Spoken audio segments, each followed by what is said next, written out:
Hello friends, आपका स्वागत है मेरे YouTube channel Rautela study point classes में। दोस्तों, आज की ये वीडियो काफ़ी इंटरेस्टिंग है और कई बच्चों की रिक्वेस्ट पर बेसिक मैथमेटिक्स पर मैंने ये वीडियो बनाई है।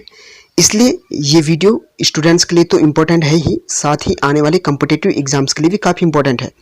इसलिए उम्मीद करूँगा आप वीडियो को पूरा देखेंगे, वीडियो को लाइक करेंगे, वीडियो पर कमेंट करेंगे, वीडियो को शेयर करेंगे और प्लीज़ चैनल को जरूर सब्सक्राइब करेंगे। दोस्तों, आज का पहला प्रश्न है दोस्तों, नीचे दी गई संख्याओं को आरोही क्रम में लिखिए। इसको इंग्लिश में बोलेंगे arrange the following numbers in ascending order. Number है आपके 19,75,301, दूसरा नंबर है 19,75,297, तीसरा नंबर है 19,75,367, चौथा नंबर है 19,75,354 और पांचवा नंबर है 19,75,207। अब इसका सॉल्यूशन आप कैसे करोगे बच्चों? पहले लिखा है इसमें वी नो दैट आरोही क्रम असेंडिंग ऑर्डर, जिसको इंग्लिश में बोलते हैं मतलब छोटी संख्या से बड़ी संख्या की ओर, means from smallest number to greatest number. अर्थात इसमें सबसे पहले छोटी संख्या आएगी और अंत में या लास्ट में सबसे बड़ी संख्या आएगी। तो आप देख लीजिए, नंबर है 19,75,207 सबसे छोटी संख्या है और 19,75,367 सबसे बड़ी संख्या है। तो इसको, इन संख्याओं को हमने स्मॉलेस्ट टू ग्रेटेस्ट की ओर अरेंज किया है। ओके, आज का दूसरा प्रश्न है दोस्तों, नीचे दी गई संख्याओं को अवरोही क्रम में लिखिए। इसको आप इंग्लिश में बोलोगे arrange the following numbers in descending order. Numbers दिए हैं आपको 15,25,235, दूसरा नंबर 15,25,234, तीसरा नंबर 15,25,232, चौथा नंबर 15,25,236 और पांचवा नंबर है 15,25,233। अब इसे आप कैसे सॉल्व करोगे दोस्तों? सबसे पहले इसमें आप लिखोगे वी नो दैट अवरोही क्रम, जिसको इंग्लिश में डिसेंडिंग ऑर्डर बोलते हैं, मतलब बड़ी संख्या से छोटी संख्या की ओर हम लिखते हैं, means from greatest number two smallest number. तो आप नीचे देख सकते हैं हमने अरेंज किया है डिसेंडिंग ऑर्डर में। सबसे पहले सबसे बड़ी संख्या 15,25,236 है और सबसे छोटी संख्या सबसे लास्ट में 15,25,232। तो इस तरीके से हम इसको ग्रेटेस्ट टू स्मॉलेस्ट नंबर की ओर अरेंज करेंगे। तीसरा प्रश्न है दोस्तों, नीचे दी गई संख्या को विस्तारित रूप में लिखिए। इसको आप इंग्लिश में बोलोगे right the following number in expanded form. जबकि नीचे संख्या दी है आपको 69,27,54,821। आपको इसका एक्सपेंडेड फॉर्म लिखना है। अब आप इसे कैसे सॉल्व करोगे बच्चों? आप सबसे पहले देखिए 6 जो है किस प्लेस पर है, 10 करोड़ के प्लेस पे है, तो ये हो जाएगा आपका 60 करोड़।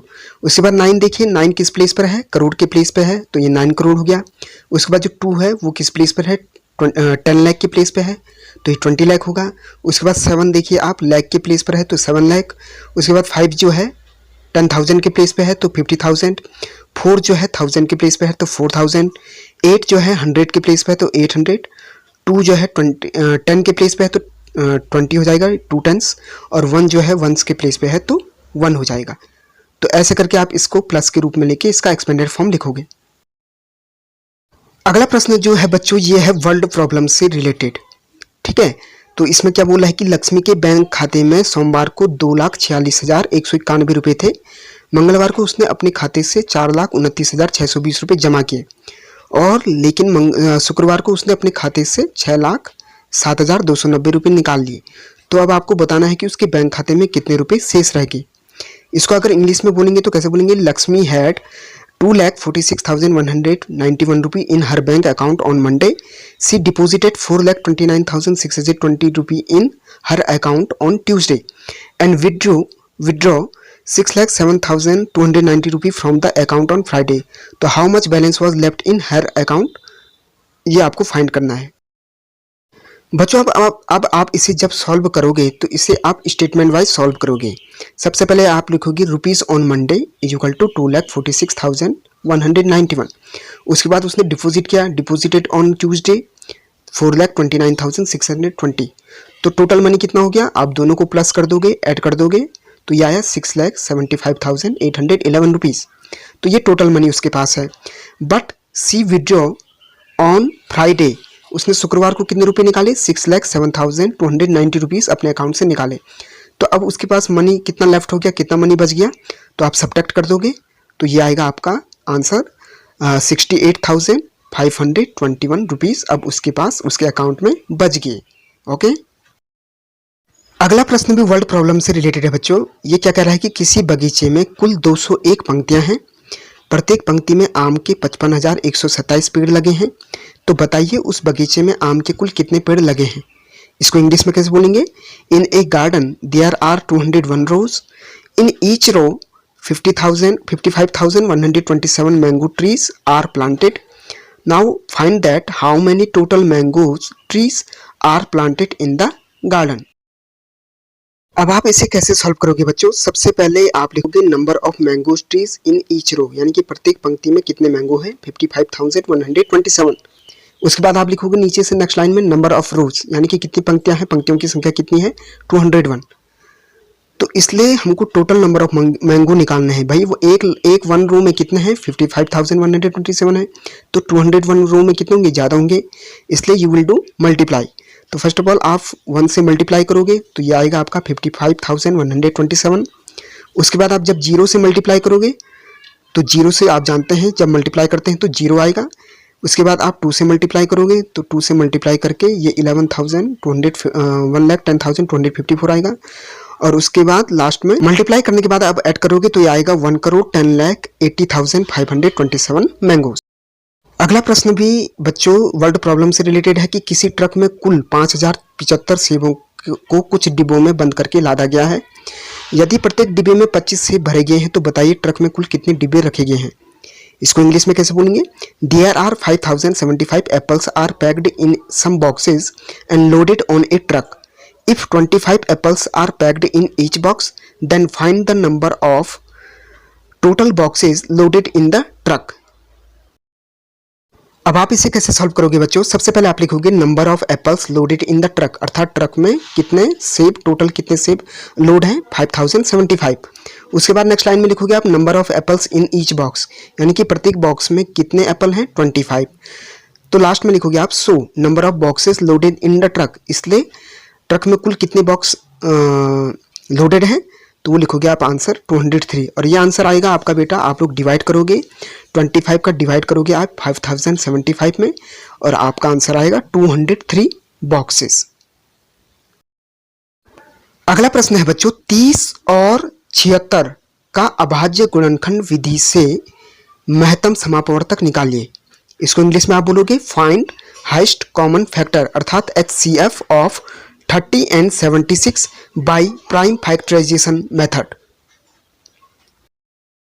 अब आप इसे कैसे सॉल्व करोगे बच्चों? सबसे पहले आप 30 के प्राइम फैक्टराइजेशन मेथड से प्राइम फैक्टर निकालोगे। उसके बाद आप 76 के प्राइम फैक्टराइजेशन मेथड से प्राइम फैक्टर निकालोगे।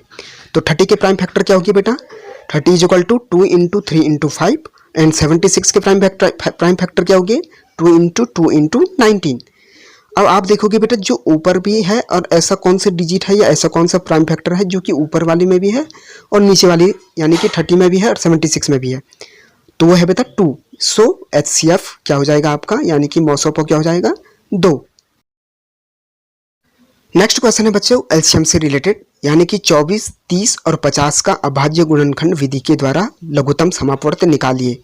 इसको इंग्लिश में बोलोगे आप फाइंड लोएस्ट कॉमन मल्टीपल अर्थात LCM of 24, 30 and 50 by prime factorization method. अब इसे आप कैसे सॉल्व करोगे बच्चों? सबसे पहले हम लोग इन सभी नंबरों के प्राइम फैक्टर निकाल लेंगे। आप अलग अलग भी निकाल सकते हो लेकिन हम लोग एक साथ भी निकाल सकते हैं। तो सबसे पहले हमने 2 का डिवाइड किया 24 में 12 टाइम गया, 2 का 30 में गया 15 टाइम और 2 का 50 में गया 25 टाइम। फिर सेकंड लाइन में आप देखिए फिर 2 का गया 12 में 6 टाइम, 2 का गया 15 में नहीं जाता है इसलिए 15 को वैसे ही लिख लिया। फिर 2 का 25 में नहीं जाता है 25 वैसे लिख लिया। जिसमें डिवाइड नहीं जाएगा बच्चों आप उसी नंबर को एज सेम वैसे उतार लोगे। तो ऐसे करके हमारे पास जो एलसीएम आया है बेटा वो आया है 2 into 2 into 2 into 3 into 5 into 5। इसको हमने जब मल्टीप्लाई किया तो ये आया 600 अर्थात 600 जो कि इन संख्याओं का एलसीएम है। नेक्स्ट क्वेश्चन काफ़ी इंपॉर्टेंट है बच्चों, किन्हीं दो संख्याओं का मौसोपो 6 है और उनका लॉसोपो 120 है। यदि पहली संख्या 30 है तो दूसरी संख्या क्या होगी? इसको आप इंग्लिश में कैसे बोलोगे? HCF of two numbers is 6 and there LCM is 120 अर्थात 120। If first number is 30 then find the second number. दोस्तों मैं जल्दी में इसलिए कह रहा हूं ताकि वीडियो काफ़ी लंबी ना हो। अब आप इसे कैसे सॉल्व करोगे बच्चों? सबसे पहले देखियो, वी नो दैट हमारे पास एक फॉर्मूला होता है LCM multiply HCF is equal to first number multiply second number. तो by this formula, by the help of this formula हम लोग वैल्यू पुट करेंगे। LCM है आपका 6 मल्टीप्लाई HCF है आपका 120 is equal to first number है आपका 30 इंटू सेकेंड नंबर। तो वैल्यू पुट करने के बाद हमने मल्टीप्लाई किया लेफ्ट हैंड साइड वाले को, तो ये आया 720 is equal to 30 multiply second number.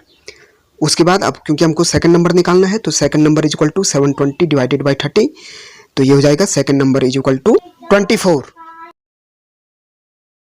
Next question fraction से रिलेटेड, भिन्नों से संबंधित है कि निम्नलिखित भिन्नों को आरोही क्रम में लिखिए। आपको भिन्न दी है 4/7, 1/3, 6/5, 9/15 और 21/40। इंग्लिश में आप बोलोगे arrange the following fractions in ascending order. Fractions are 4/7, 1/6, 6/5, 9/15 and 21/40। ये मोस्ट इंपॉर्टेंट क्वेश्चन है बच्चों, इसको आप कैसे सॉल्व करोगे? देखो बच्चों, सबसे पहले हम क्या करते हैं, जितने भी फ्रैक्शंस हमको दी हैं उनके जो डिनोमिनेटर हैं अर्थात उनके जो हर हैं उनको हम इक्वल कर लेते हैं, ठीक है। और इसके लिए हम क्या करते हैं, इन सभी हरों का यानी कि इन डिनोमिनेटर्स का हम लोग LCM निकाल लेते हैं। तो आप देख सकते हैं हमने यहाँ पर प्राइम फैक्टराइजेशन मेथड को यूज़ किया है और जितने भी फ्रैक्शंस हमको दिए हैं उनके जो डिनोमिनेटर्स हैं उनका हमने LCM निकाल लिया है। तो प्राइम फैक्टराइजेशन मेथड से इन डिनोमिनेटर्स का जो LCM आया वो आया 2 इंटू 2 इंटू 3 इंटू 5 इंटू 7 अर्थात 840 इनका LCM आया। अब हम लोग क्या करते हैं बच्चों कि इनके डिनोमिनेटर्स को 840 बनाना है हमको, यानी कि सभी फ्रैक्शंस के जो डिनोमिनेटर्स हैं वो 840 बनाएंगे ताकि सभी फ्रैक्शंस इक्वल हो जाएंगे या इनके जो फ्रैक्शनों के जो डिनोमिनेटर्स हैं वो सब इक्वल हो जाएंगे। तो ये देखिए हमने इक्वल करने के लिए कुछ नंबरों का यूज़ किया है और आप देख सकते हैं सभी फ्रैक्शनों के जो डिनोमिनेटर्स हैं वो इक्वल हो गए हैं। अब आप देख सकते हो बच्चों सभी फ्रैक्शंस के जो हैं जो डिनोमिनेटर्स हैं वो इक्वल हो चुके हैं। तो हम लोग जानते हैं कि जब डिनोमिनेटर्स इक्वल होते हैं तो न्यूमरेटर में जो सबसे बड़ी नंबर या जो सबसे बड़ा डिजिट होता है वो सबसे बड़ा फ्रैक्शन होता है और न्यूमरेटर में जो सबसे स्मॉलेस्ट नंबर होता है वो सबसे स्मॉलेस्ट फ्रैक्शन होती है। तो क्योंकि हमको असेंडिंग ऑर्डर में अरेंज करना है तो सबसे पहले सबसे स्मॉलेस्ट फ्रैक्शन आएगा और सबसे लास्ट में सबसे ग्रेटेस्ट यानी कि सबसे बड़ा फ्रैक्शन आएगा। तो ये देखिए आप 1/3 सबसे छोटा स्मॉलेस्ट फ्रैक्शन है, उसके बाद उससे बड़ा 21/40, उसके बाद सबसे बड़ा 4/7, उसके बाद उससे बड़ा 9/15, एट द लास्ट सबसे ग्रेटेस्ट फ्रैक्शन यानी कि सबसे बड़ा फ्रैक्शन 6/5। तो ये हो गया आपका ascending order smallest to greatest. आज का अंतिम क्वेश्चन काफ़ी और मोस्ट इंपॉर्टेंट है बच्चों, ये है आपका 1350 मिनटों को घंटे और मिनट में बदलिए। इसको आप इंग्लिश में बोलोगे convert 1350 minutes into hours and minutes. अब इसे आप कैसे सॉल्व करोगे बच्चों? इसको सॉल्व करने के दो मेथड हैं। फर्स्ट मेथड क्या है, we know that 60 minutes is equal to 1 hour. सबसे पहले आप लिखोगे कि हम जानते हैं 60 minutes is equal to 1 hour, 1 minute is equal to 1/60 hour. So 1350 minutes is equal to 1 multiply 1350 upon 60, तो ये आएगा आपका 22.50 आवर्स।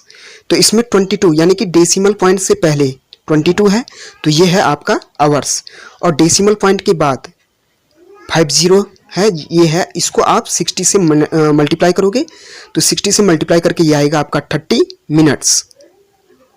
तो 22 आवर 30 मिनट्स। इसका सेकंड मेथड काफ़ी इजी है बच्चों, आप लोगों को इजी लगेगा क्योंकि इसमें आपको सिर्फ डिवाइड करना है। 60 का डिवाइड आप करोगे 1350 में अर्थात 60 मिनट्स का डिवाइड करोगे 1350 मिनट्स में, तो क्वोशिएंट में अर्थात भागफल में जो आपका आएगा 22 डिवाइड करके वो होगा आपका नंबर ऑफ आवर्स और रिमाइंडर यानी कि जो शेषफल बचेगा रिमाइंडर में जो बचेगा वो होगा आपका नंबर ऑफ मिनट्स। तो यहाँ पर है 30। तो इस मेथड से भी आपका आंसर आएगा बच्चों 22 आवर्स 30 मिनट्स। उम्मीद करूंगा बच्चों आपको वीडियो पसंद आई होगी और वीडियो को आप बार बार देखेंगे। जहां पर वीडियो समझ में ना आए आप वहां पर पॉज करके देख सकते हैं। इसलिए वीडियो को लाइक करें, कमेंट करें, शेयर करें, प्लीज़ चैनल को जरूर सब्सक्राइब करें दोस्तों और बच्चों। बहुत बहुत धन्यवाद बच्चों और दोस्तों।